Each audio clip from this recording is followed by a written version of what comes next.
The man with this commanding presence has been widely known to the Turkish public since the 1980s, when he emerged on religious television programs as a charismatic leader of a religious cult, an innovator, and also an author of self-help books.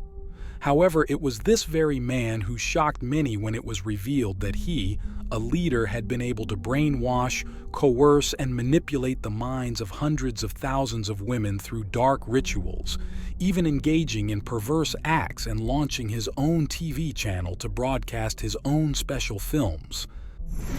That man is Adnan Oktar. Born in Ankara, Turkey, Adnan Oktar, born in 1956, had a peaceful childhood and high school years like many others. From an early age, young Adnan had a special interest in studying the works of scholars like Lucy. Life went on like this, slowly drifting by. In 1979, Adnan reached university age and moved to Istanbul, where he quickly enrolled and graduated from Mimar Sinan University, majoring in architecture. It was also at university where he became involved in his own religious activities, especially after the coup in Turkey in September 1980. Adnan increasingly frequented the Molla Çelebi Mosque in Fındıklı to participate in various ceremonies, sometimes even more than attending classes. Sometime later, Adnan suddenly made strange statements, assuming the name of Islam and attracting followers, even those with good reputations expanding his influence. Adnan began to feel the power of being the leader and seemed to deviate from Orthodox religion, causing the two words of Islam to completely go the wrong way. By 1990, Adnan recruited new members and established his own sect with strict hierarchical rules. New followers were a growing target, and in 2007, Adnan, under the name Harun Yahya, published the Atlas of Creation to refute Charles Darwin's theory of evolution and voluntarily distributed this misleading content in large quantities to schools and universities in France, then to American scientists, members of parliament, science museums, and schools. Alongside book publishing, Adnan rose to prominence as a wealthy figure unparalleled at the time. In 2008, a reporter from The Guardian, after visiting his residence, described Adnan's mansion as an intricate estate adorned with numerous small sculptures and gold-plated furnishings. In response, Adnan expressed his aspiration to emulate Suleiman the Magnificent, a revered Muslim monarch celebrated for his elegant attire and splendid palace surrounded by women. However, matters took a peculiar turn when, in addition to his religious teachings, Adnan released controversial publications and amassed immense wealth akin to a king. Throughout these years, Adnan consistently appeared in photos alongside a cadre of women clad in revealing bikinis, indulging in opulent living aboard luxurious yachts. The more shocking development occurred in 2011 when, at the age of 55, Adnan established his own television network, A9, broadcasting on both the internet and Turkey's cable networks. Following this, Adnan's name captured widespread attention, with his television programs attracting significant interest from both domestic and international media for their eccentric content.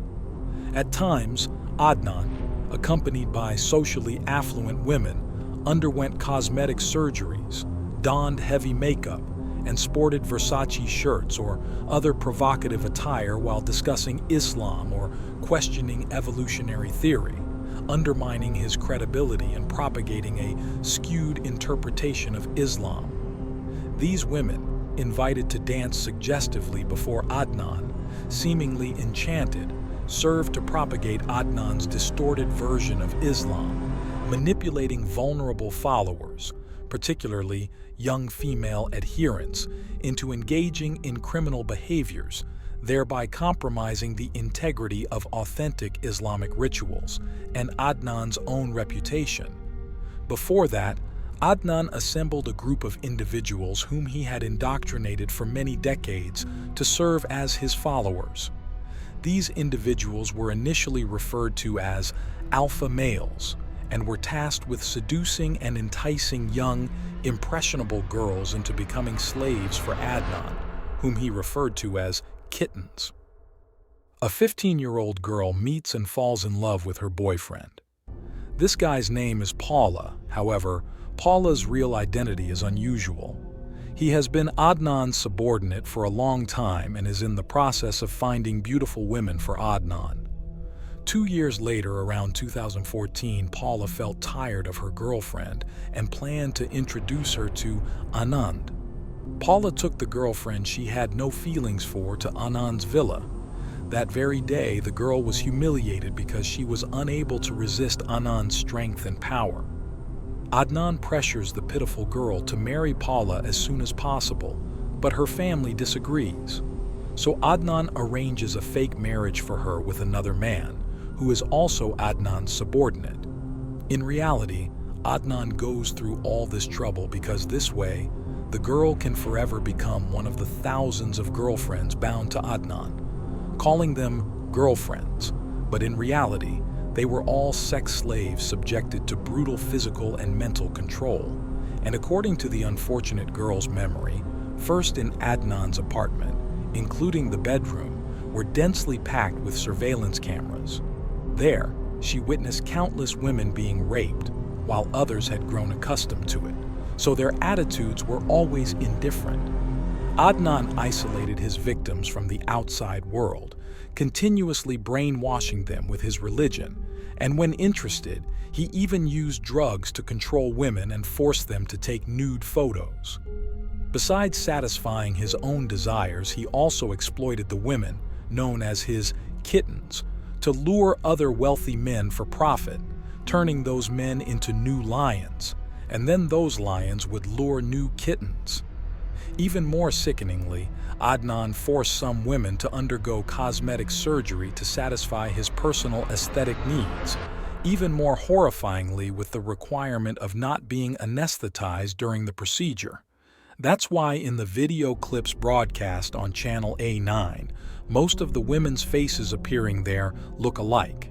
Another of Adnan's disgusting recruitment rules was that members of the cult would participate in a system called the Nine, where new women entered into relationships with male members of the cult. Each kitten will then be graded by Adnan based on its performance. They have a scoreboard, and members will be voted champions of the week, day, or month based on the number of women they fuck. People who are less likely to be raped are accused of being gay. Seda used to be a member of this sick cult. In fact, she was attacked and abused by Adnan when she was 16 years old and was forced to have rhinoplasty surgery without anesthesia when she was 20 years old. This scene still haunts Seda. It is impossible to forget.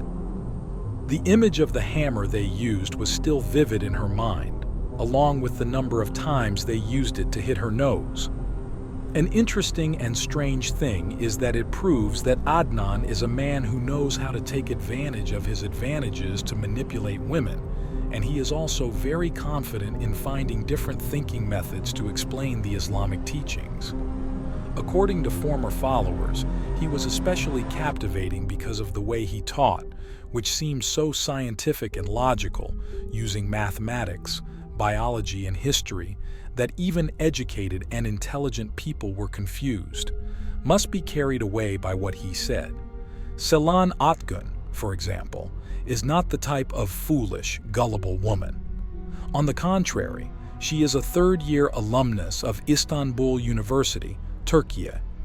She said that when she was 24 years old, she was dumbfounded when she was given great responsibility in the sect, followed all of Adnan's rules but could not escape.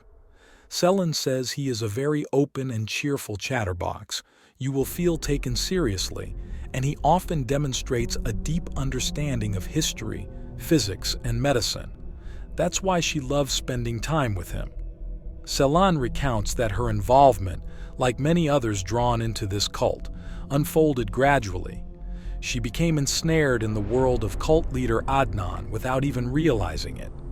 Joining the cult was not an overnight decision. It was a process that spanned a year.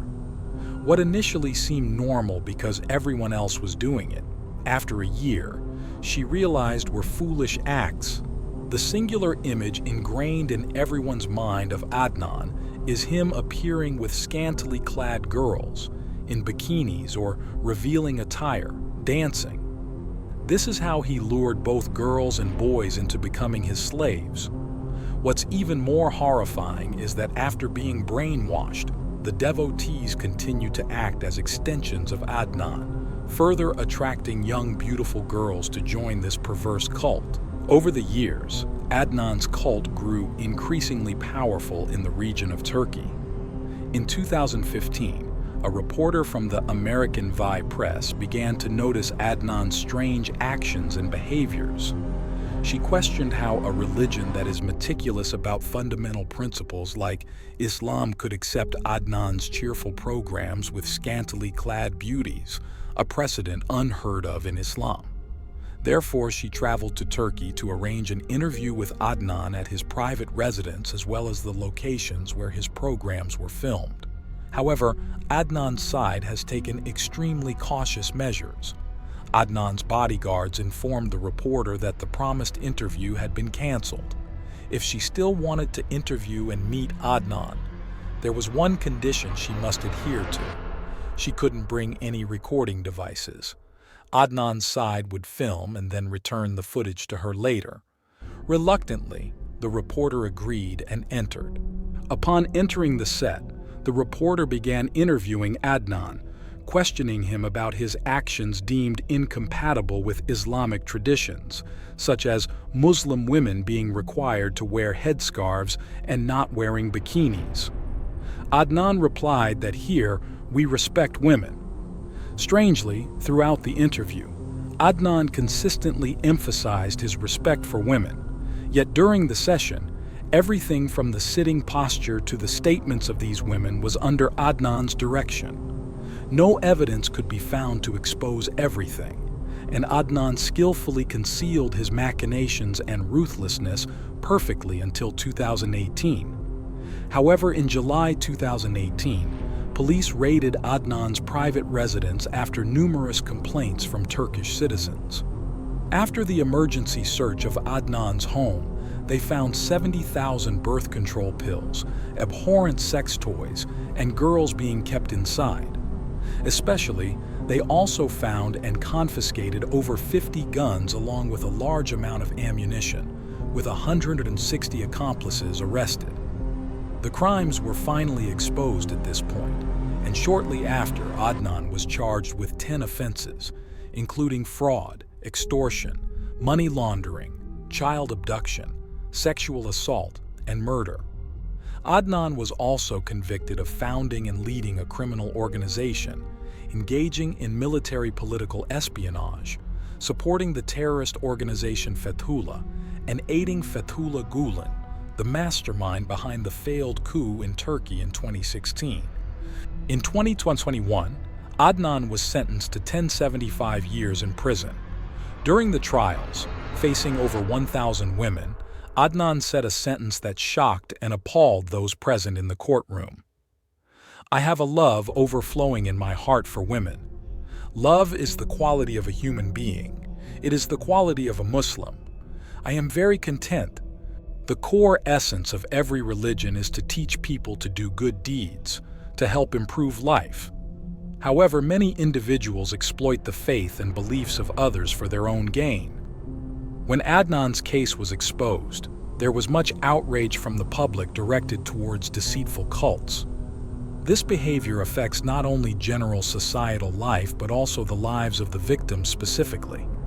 It not only causes physical harm in the short term but also leaves lasting psychological scars on those unfortunate individuals for the rest of their lives.